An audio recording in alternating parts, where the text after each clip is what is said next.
النبیین ہے۔ حضور جانے جانا صلی اللہ تعالیٰ علیہ وآلہ وسلم کا ارشاد گرامی ہے، انا خاتم النبیین لا نبی بعدی، کہ میں آخری نبی ہوں، میرے بعد کوئی نبی نہیں ہے۔ فتاوی عالمگیری کے اندر موجود ہے، اذ لم یعرف ان محمد صلی اللہ علیہ وسلم آخر الانبیاء فلیس بمسلم، کہ کوئی شخص حضور علیہ السلام کو اللہ تعالیٰ کا آخری نبی نہیں جانتا، نہیں پہچانتا، فلیس بمسلم، تو وہ مسلمان نہیں ہے، لأنہ من الضروریات، کیونکہ یہ ضروریات دین میں سے ہے۔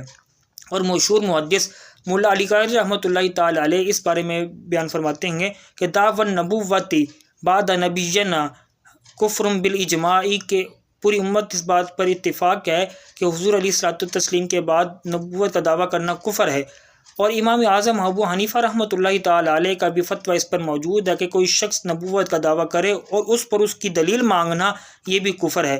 اللہ تعالیٰ ہمیں عقیدہ ختم نبوت کو سمجھنے کی توفیق عطا فرمائے۔